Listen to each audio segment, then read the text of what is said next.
ഒന്ന് രാജാക്കന്മാർ 1-ാം അധ്യായം. സോളമൻ കിരീടാവകാശി.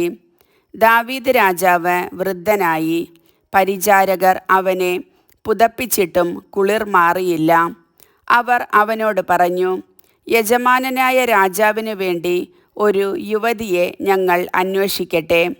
അവൾ അങ്ങയെ പരിചരിക്കുകയും അങ്ങയോട് ചേർന്നു കിടന്ന് ചൂട് പകരുകയും ചെയ്യട്ടെ. അവർ സുന്ദരിയായ ഒരു യുവതിയെ ഇസ്രായേലിലെങ്ങും അന്വേഷിച്ചു. ശൂനാംകാരി അബിഷാഗിനെ കണ്ടെത്തി. അവളെ രാജസന്നിധിയിൽ കൊണ്ടുവന്നു. അതീവ സുന്ദരിയായിരുന്ന അവൾ രാജാവിനെ ശുശ്രൂഷിച്ചു. എന്നാൽ രാജാവ് അവളെ അറിഞ്ഞില്ല. അക്കാലത്ത് ഹഗ്ഗീത്തിന്റെ മകൻ അദോനിയ താൻ രാജാവാകുമെന്ന് വൻപു പറഞ്ഞു. അവൻ രഥങ്ങളെയും കുതിരക്കാരെയും 50 അകമ്പടിക്കാരെയും ഒരുക്കി. നീ എന്താണ് ചെയ്യുന്നത് എന്ന് ചോദിച്ച് ഒരിക്കലും പിതാവായ ദാവീദ് അവനെ ശാസിച്ചിരുന്നില്ല. അബ്സലോമിനു ശേഷം ജനിച്ച അവനും അതികോമളനായിരുന്നു. അവൻ സെരൂയായുടെ മകൻ യോവാബിനോടും പുരോഹിതൻ അബിയാതറിനോടും ആലോചിച്ചു. അവർ അവന് പിന്തുണ നൽകി. എന്നാൽ പുരോഹിതൻ സാദോക്ക്, യഹോയാദായുടെ മകൻ ബനായ, പ്രവാചകൻ നാഥാൻ, ഷിമയി, റേയി എന്നിവരും ദാവീദിൻ്റെ അംഗരക്ഷകരായ ധീരയോദ്ധാക്കളും അവൻ്റെ പക്ഷത്ത് ചേർന്നില്ല. ഒരു ദിവസം അദോനിയ എൻറോഗൽ അരുവിയുടെ സമീപത്തുള്ള സൊഹേലത്ത് കല്ലിനരികെ ആടുകളെയും കാളക്കുട്ടികളെയും മെഴുത്ത കാലികളെയും ബലിയർപ്പിച്ചു. ബലിയോടനുബന്ധിച്ച വിരുന്നിന് ദാവീദ് രാജാവിൻ്റെ പുത്രന്മാരായ തൻ്റെ എല്ലാ സഹോദരന്മാരെയും യൂദായിലെ എല്ലാ രാജസേവകന്മാരെയും അവൻ ക്ഷണിച്ചിരുന്നു. എന്നാൽ പ്രവാചകൻ നാഥാൻ, ബനായ, രാജാവിൻ്റെ അംഗരക്ഷകരായ യോദ്ധാക്കൾ, തൻ്റെ സഹോദരൻ സോളമൻ എന്നിവരെ അവൻ ക്ഷണിച്ചില്ല. സോളമൻ്റെ അമ്മ ബത്ശബായോട് നാഥാൻ പറഞ്ഞു, നമ്മുടെ യജമാനനായ ദാവീദ് അറിയാതെ ഹഗ്ഗീത്തിന്റെ മകൻ അദോനിയ രാജാവായിരിക്കുന്നുവെന്ന് നീ കേട്ടില്ലേ? നിന്റെയും നിന്റെ പുത്രൻ സോളമൻ്റെയും ജീവൻ രക്ഷിക്കാൻ എൻ്റെ ഉപദേശം സ്വീകരിക്കുക. ഉടൻ ചെന്ന് ദാവീദ് രാജാവിനോട് പറയുക, എൻ്റെ യജമാനനായ രാജാവേ, എൻ്റെ മകൻ സോളമൻ അങ്ങയുടെ പിൻഗാമിയായി സിംഹാസനത്തിൽ ഉപവിഷ്ടനാകുമെന്ന് ഈ ദാസിയോട് അങ്ങ് ശപഥം ചെയ്തിട്ടില്ലേ? പിന്നെ എന്തുകൊണ്ടാണ് അദോനിയ രാജാവായിരിക്കുന്നത്? നീ രാജാവുമായി സംസാരിച്ചു കൊണ്ടിരിക്കുമ്പോൾ തന്നെ ഞാൻ വന്ന് നിന്നെ പിന്താങ്ങിക്കൊള്ളാം. ബത്ശബ ശയനമുറിയിൽ രാജാവിൻ്റെ അടുക്കൽ ചെന്നു. ശൂനാംകാരി അബിഷാഗ് വൃദ്ധനായ അവനെ പരിചരിക്കുകയായിരുന്നു. ബത്ശബ രാജാവിനെ താണുവണങ്ങി. എന്താണ് നിന്റെ ആഗ്രഹം? രാജാവ് അവളോട് ചോദിച്ചു. അവൾ പറഞ്ഞു, യജമാനനെ, എൻ്റെ മകൻ സോളമൻ അങ്ങേക്കു ശേഷം സിംഹാസനത്തിൽ ഉപവിഷ്ടനാകുമെന്ന് ദൈവമായ കർത്താവിൻ്റെ നാമത്തിൽ അങ്ങ് എന്നോട് സത്യം ചെയ്തിരുന്നല്ലോ. ഇപ്പോഴിതാ അദോനിയ രാജാവായിരിക്കുന്നു. യജമാനനായ രാജാവ് ഇതറിയുന്നുമില്ല.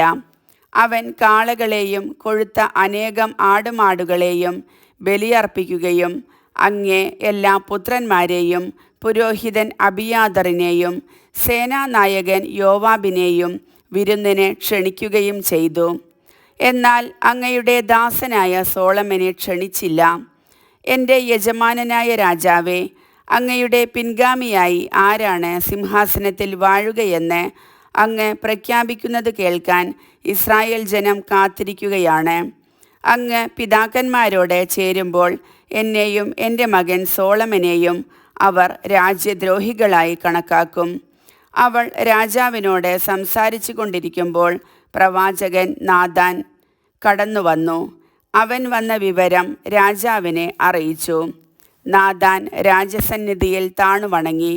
അവൻ രാജാവിനോട് ചോദിച്ചു, എൻ്റെ യജമാനനായ രാജാവേ, അദോനിയ അങ്ങയുടെ പിൻഗാമിയായി ഭരിക്കണമെന്നും അവനാണ് അങ്ങയുടെ സിംഹാസനത്തിൽ ഉപവിഷ്ടനാകേണ്ടതെന്നും അങ്ങ് കൽപ്പിച്ചിട്ടുണ്ടോ? അവൻ ഇന്ന് കാളകളെയും കൊഴുത്ത അനേകം ആടുമാടുകളെയും ബലിയർപ്പിച്ചു. എല്ലാ രാജകുമാരന്മാരെയും സേനാധിപന്മാരെയും പുരോഹിതൻ അബിയാതറിനെയും വിരുന്നിനെ ക്ഷണിച്ചിരിക്കുന്നു. അവർ അവനോട് കൂടെ തിന്നുകുടിക്കുകയും അദോനിയ രാജാവ് നീണാൾ വാഴട്ടെ എന്ന് ആർപ്പു വിളിക്കുകയും ചെയ്യുന്നു.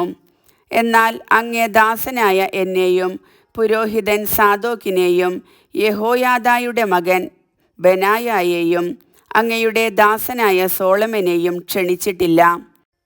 യജമാനനായ രാജാവിൻ്റെ പിൻഗാമിയായി സിംഹാസനത്തിൽ ഇരിക്കേണ്ടത് ആരെന്ന് അങ്ങയുടെ ദാസരെ അറിയിച്ചിട്ടില്ലല്ലോ. ഇക്കാര്യം അങ്ങയുടെ കൽപ്പനയനുസരിച്ചു തന്നെയാണോ നടന്നത്? അപ്പോൾ ബത്ശബായെ വിളിക്കാൻ രാജാവ് ആജ്ഞാപിച്ചു. അവൾ രാജാവിൻ്റെ മുൻപാകെ വന്നു നിന്നു.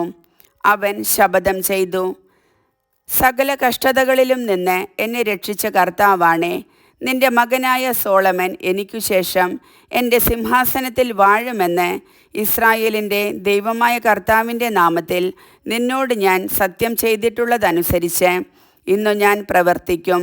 ബത്ശബ രാജാവിനെ സാഷ്ടാംഗം നമസ്കരിച്ചുകൊണ്ട് പറഞ്ഞു, എൻ്റെ യജമാനനായ ദാവീദ് രാജാവ് എന്നേക്കും ജീവിക്കട്ടെ. പുരോഹിതൻ സാദോക്കിനെയും പ്രവാചകൻ നാഥാനെയും യഹോയാദായുടെ മകൻ ബെനായായെയും തൻ്റെ അടുത്തേക്ക് വിളിക്കുവാൻ ദാവീദ് രാജാവ് കൽപ്പിച്ചു.